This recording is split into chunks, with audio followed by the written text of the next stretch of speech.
aren't you a Republican?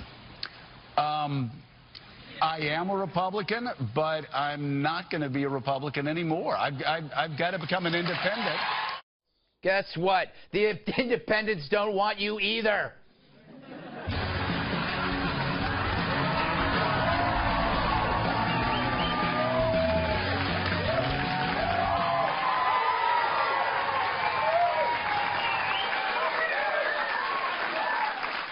Silence. Another day, another Russian appears with a name that I can't pronounce. And the media clutches their pearls like a nun eyeing crop tops at Forever 21. Here's the question. Is every Russian now a spy? Is every Muslim now an extremist? Imagine if these people were Muslims. CNN and MSNBC wouldn't know what to do. They'd have to return to bashing the cops. Fact is, the media focuses on certain parts of the story, but not others. They scream about Russians in this meeting while ignoring who let one of them in. It was President Obama's people who allowed a woman with no visa into this country, and then she ends up meeting Donald Trump Jr.? That's fishier than the dumpster outside Red Lobster. It reminds me of my favorite soap opera. A passionate affair. A dangerous game of love and corruption. They could have had it all. A Kremlin-connected Russian lawyer who was described at the campaign as a Russian government lawyer ushered into a top-level meeting with the Trump campaign at Trump Tower. Until one man stopped everything. How did the Russian lawyer get into the United States if wasn't her visa denied? And she arrived here under President Obama. And uncovered a dark secret. Pointing to the idea that this Russian attorney, Natalia Veselnitskaya, got into the country because of the Obama administration. Can their love survive the past? Rachel Maddow, Barack Obama, Natalia Veselnitskaya, with John Stamos as Russia, and introducing Greg Gutfeld as Biff.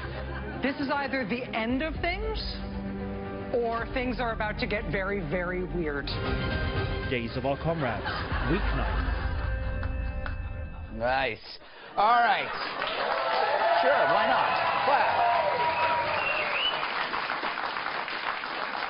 The analysis never ends, and it's always dripping in qualifiers.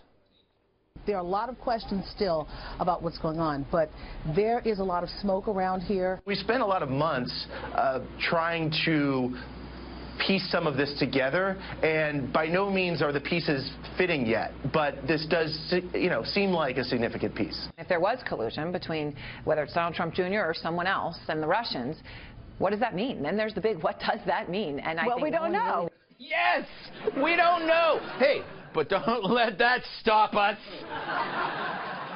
Everyone is getting into the act, even the old classics. Look, I haven't seen everything. But this is absolutely unprecedented in the history of the country. Yeah, just like that false document you peddled about George Bush. Oy vey. Oh, and as bozos blather, their banners below have rabies. Check them out. Top Republican, White House is paralyzed. White House under siege. Peak chaos at the White House. See, now they're just putting random words together. Here's one I made up. Super Taco White House Death Rattle Spoon. I don't even know what it means. But I do know about collusion. First, it's not collusion for people to chat. If so, then why isn't Joy Behar in jail? Lock her up.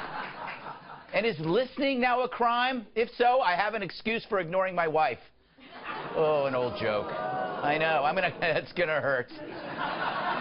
Also, the media now tells us that a private citizen can't engage in the same behavior that they can. Do they have special rights that we don't? Carl Bernstein would crawl over a bed of angry ferrets to get to that meeting, then call the source a whistleblower.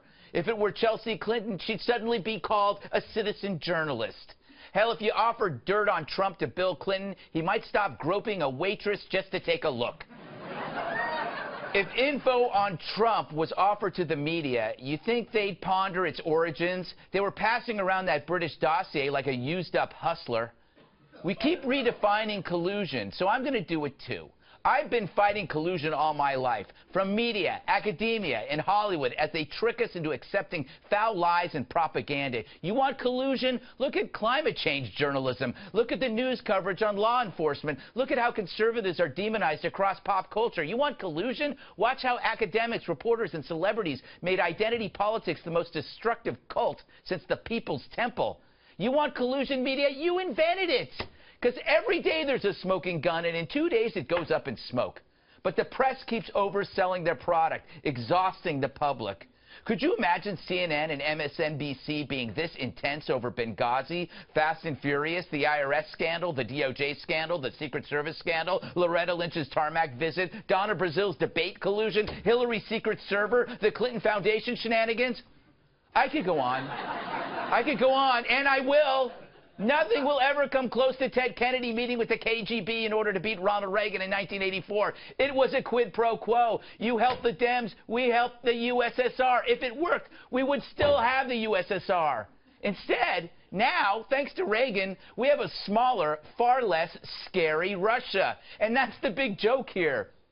The Dems used to root for the Russians against us when the USSR was deadly and wanted us dead. And now, decades later, things are better, and the libs are finally seeing red? Save me the outrage. The Russian story is the left's crack cocaine, and they won't put down the pipe until there's a new dealer in the White House.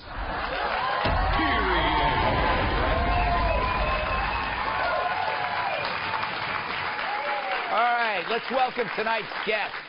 She's so sweet, she hiccups butterflies. Fox News chief legal correspondent Shannon Bream. He's so smart, Mensa sends him hate mail. Author, political commentator, and host of The Mark Steyn Show, Mark Steyn. She's so sharp, scissors are told not to run with her. Co-host of the Fox News specialist, Kat Tibbs.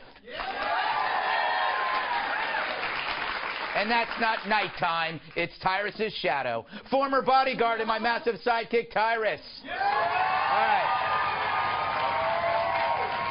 Shannon, you're the lawyer here. What do you make of this? Is there any there, or is there no there? Let's take one thing off the table right away, and this is the talk of treason, because that is something that even on the right, the left, all along the ideological spectrum, they seem to agree the T word is out. Let's just stop talking about that when we're talking about Donald Trump Jr. There are some other things that you know overzealous prosecutors or interested parties would pursue. There's talk of things like perjury. Has he made any sworn testimony under oath, any sworn documents talking about whether or not he had these kind of meetings? There are those who will try to use the campaign finance law, saying, did he get anything from value from the foreign national? I think that right now there are many investigations underway, so we'll see. But I think most people agree it's not the legal trouble he has to worry about, it's more the public perception. Yes, but I think that the public has accepted the perception of Trump, that he's an outsider, therefore these mistakes happen, but that's another story. Mark, is the media Russist? I think it's more than Russist. I was disturbed to hear Shannon say, did he get something of value from a foreign national? Because I didn't know that was a crime in America to get something. Trump produced the Miss Universe pageant, which by definition, the title suggests it may involve meeting people who are not American. That's true. And I'm disturbed. I'm not a foreigner myself. I was born and raised in Idaho, as you can probably tell. But I do deplore this xenophobia. And it's weird to me, particularly from the Open Borders Party, like the Democrats, that all 7 billion people on the planet are fine, except for Russians. Do you remember when the Secret Service got into trouble with the Cartagena hookers? Right. They were supposed to be advancing a trip for Obama, and instead they were in hotel rooms with Cartagena hookers. And Congress passed a law forbidding Secret Service agents to be in their hotel rooms with foreign nationals. Now, it's not a foreign nationals problem, it's a Cartagena hookers problem. Yes. And it's the inability to, and so it's the same thing here. There's not a problem with a Russian there's not a problem with a Russian pop promoter or a Russian lawyer. There'd be problems if they were crack intelligence agents, but so far they're just fringe, wacky Russians. Comedy Russians, in fact. Musical comedy Russians. Exactly. The fun ones. Yeah. They're the fun ones. Exactly. But, Kat, I don't know. Not every... Russians are just... We treat them as though each one is somehow a spy. And I'm married to a Russian, and as far as I can tell, I don't think she's a spy yet. Yeah. But that's how good she is. That's how good she is. That's how good she is. Yeah, that's super deep color. Yeah. I wouldn't take that assignment, Greg. And you got to give her credit for that. Exactly. That's how I feel. Like, I think there's certain things that I have questions about. Why does the story keep changing? Stuff like that. However, there's that side, and then the other side is people are just going nuts over every little thing. Like, if you're Russian, then automatically you can't talk to that person, or it's a nothing burger, or it's the end of the world. I don't understand when I lost my right to care just a little about something. I want to be able to care just a little without putting on a tinfoil hat of either side. I don't want to put on the deep state media left conspiracy or the Russia-Putin best buddies with Trump's conspiracy theory. I have work to do. I have a life. I don't want to pretend I'm the FBI. Why is everyone an armchair FBI agent all the time? I'm just going to chill and let everybody else do their job and see what happens and manage to stay as relaxed as possible. Well, I think that's a good move on your part. What about you, Tyrus? What do you think? What do I think? Yes. I think the real story is that all this talk, no one was talking about, like, I have my own new TV show that came out on AMC. No one was talking about I got one damn tweet. One, Greg, hey, whatever it was, cool. That was definitely a very that's American the real thing story. to do. I mean, I don't care about this Russia stuff no more. I'm over it. So we had a meeting. There had 6 people in there. Who cares? Yeah. He's a private citizen. You know, what's the big deal? The big deal is I was on Preacher, AMC, and no one said nothing. That's the scandal. So, yes, Greg. The audience agrees. We have missed the real story that Tyrus is now on Preacher. Yeah. What is your character? Oh, you didn't watch. I'm not telling you. Don't even go there, Kat. I know you didn't watch. I favorited a tweet. She favorited you because he did it. I know. I was like, oh, thanks. That's the real story, the collusion between you two. When you guys got your little shows, I was like, good job, guys. High five. I got my stuff. You got a chair. Yeah. You know, the worst thing about this scandal, that if I ever hear the word nothing burger again, I'm going to kill, I don't know, I'm going to kill something. I can't say what it is because then I'll be investigated.